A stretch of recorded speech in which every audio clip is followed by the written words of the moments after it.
الحمد لله ثم الحمد لله إن الحمد لله نحمده ونستعينه ونستغفره ونعوذ بالله من شرور أنفسنا ومن سيئات أعمالنا من يهده الله فلا مضل له ومن يضلل فلا هادي له نشهد أن لا إله إلا الله وحده لا شريك له ونشهد أن سيدنا وسندنا ومولانا محمدا عبده وحبيبه ورسوله أما بعد فيا عباد الله أوصيكم بتقوى الله وطاعته إن الله مع الذين اتقوا والذين هم محسنون قال الله تعالى في محكم كتابه الكريم بسم الله الرحمن الرحيم وقال إني مهاجر إلى ربي إنه هو العزيز الحكيم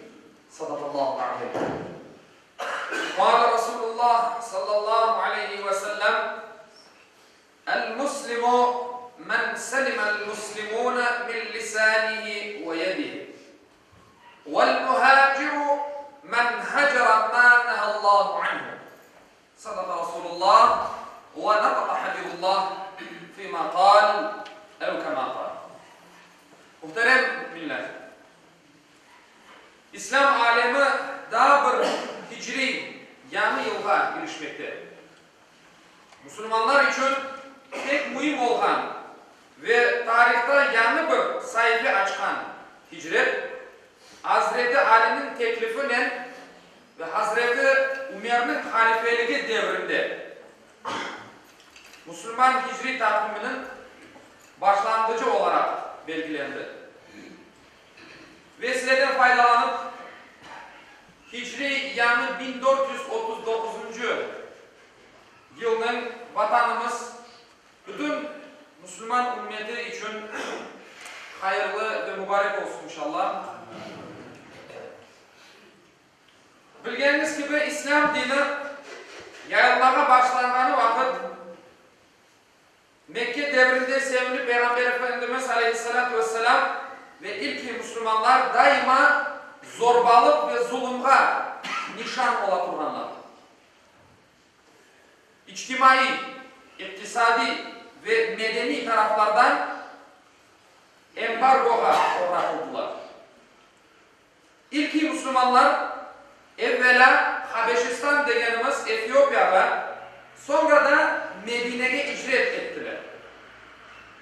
Peygamber Efendimiz Aleyhisselatü Vesselam ve sahabeleri doğru bir şekilde hiç yoldan şaşırmayıp doğup osken ve çok sevdiğin şehirleri Mekke'de mukaddes Kabe'den ayrılmaya mecbur kaldılar.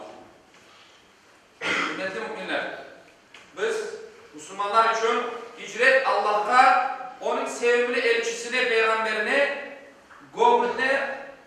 gönülden bağlı olmanın bir ifadesidir hicret. Allah'a, hakikatka, ilimge, irfanga ve en mühimi medeniyetke yapılan bir yolculuktur. Hicret, yüce dinimizin rahmet yüklü bildirimlerini bütün insanlara yaymak, bildirmek için çıkılgan mübarek yolculukka ayrılgan bir attır, verilgen bir attır. Hicret, yardım etmek, paylaşmak, dostluk ve ana kardeşliğinin bir ifadesidir.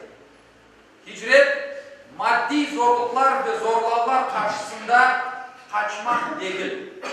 Aksine İslam'ı öğretmek, yaşamak ve yaşatmak için yanlı bir imkan, yanlı bir yer aramak demektir. Aziz müminler, aslında Medine'ye hicret daha evvel aytkanımız gibi medeniyetke yapılan bir hicrettir. Peygamber Efendimiz'in Aleyhisselatü Vesselam'ın hicretin neticesinde Yesrib şehri Medine oldu. Yesrib şehrinin adı Medine oldu. Medine'de medeniyet peyda oldu. Merkez oldu. Medeniyetin merkezi oldu. Rahmet Peygamberi sallallahu aleyhi ve sellem Medine'de kin, nefret ve intikam dolu birkaç ayrı topluluklarının bir sevgi ve merhamet dolu cemiyetini meydana getirdi. Katı yürekli insanlardan varlıkka, hatta eşyalarga da şefkat ve merhametle yanaşkan bir cemiyet kurdu. İnsanlarını en maddi, en manevi cihetten arındırdı. Şahsi menfaatçılık, menlik, haydutluk, kan davaları, talanlar yayılgan bir cemiyetke ozu için istegenini, kardeşi için de istemekini, başkasını düşünmekini ve kaygırmakını öğretti. Komşusu aç olganda karnı tok olup yatmak dinimizce yasak edildi. Alın terini, hak ve hukukunu, adaletini öğretti. Yaxşılıkını, güzellikini, hayırını, ahlakını, samimiyetini, ihlasını, pişkinlikini, takvanı öğretti. Kıymetli müminler, bugün bizler için de bir hicret gerektir. Ama bu hicret koçacağımız yer ve vatan aramak değil. Al vaziyette yaxşının, savabının ardından çapmak. İslam'ını samimiyet içinde yaşamaya tırışmaktır. Hicret işte bu yolculukun adıdır. Hazreti İbrahim Aleyhisselam gibi hepimiz Rabbimizge hicret edemiz. Geçici olan bu dünyadan ebedi olan gerçek alemge doğru koşuyoruz. Bu manada hicret, sevimli Peygamberimiz buyurganı gibi Allah yasak etken şeylerini taşlamaktır hicret. İşte Allah-u Teala cümlemizge birlik, mabetlik versin. Öz vatanına, öz toprağına sahip çıkan bir toplum olarak bizlerini eylesin. Hiçbir milletke işte zamanında Peygamberimizge gösterilgen hicretini, halkımızga zamanında gösterilgen bu hicretini ve bugünkü günde Myanma'da insanlarını hicretke iteklegen bu böyle bir vaziyetini hiçbir milletke Allah göstermesin. Ve bizim hicretimiz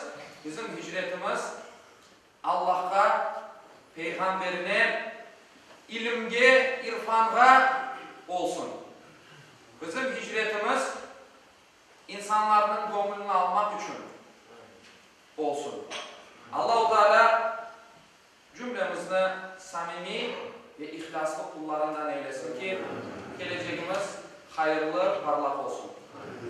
Ela inna ahsanal kelam ve ahsanal nizam kelamullahil melikil azizil allam كما قال الله تبارك وتعالى في الكلام وإذا قرئ القرآن فاستمعوا له وأنصتوا لعلكم ترحمون بسم الله الرحمن الرحيم إن الدين عند الله الإسلام صدق الله العظيم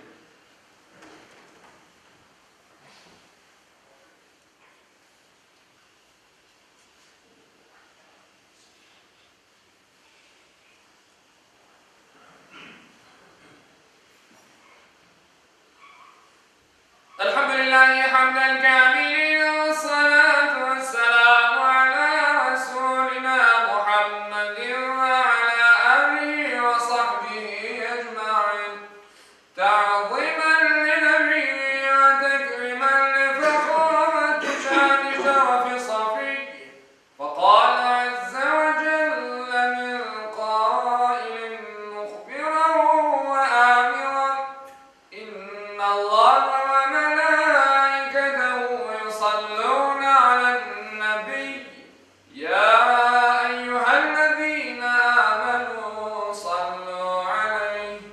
صلوا عليه وسلموا تسليما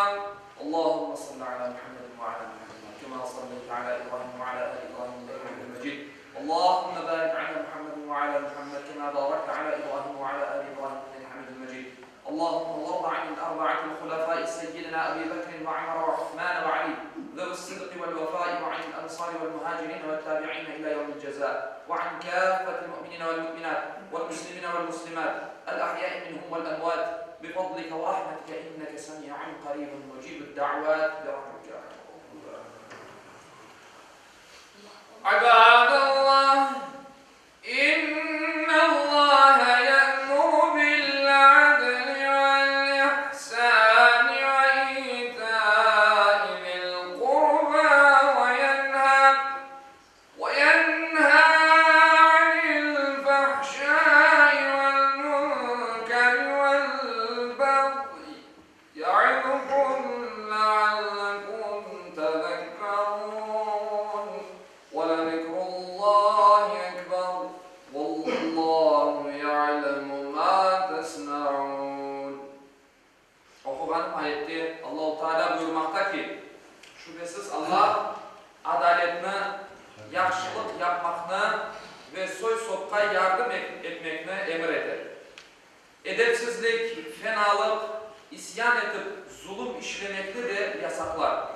Tuşunup uymanız için sizlerge nasihat verir. Cumanız hayırlı ve mübarek olsun.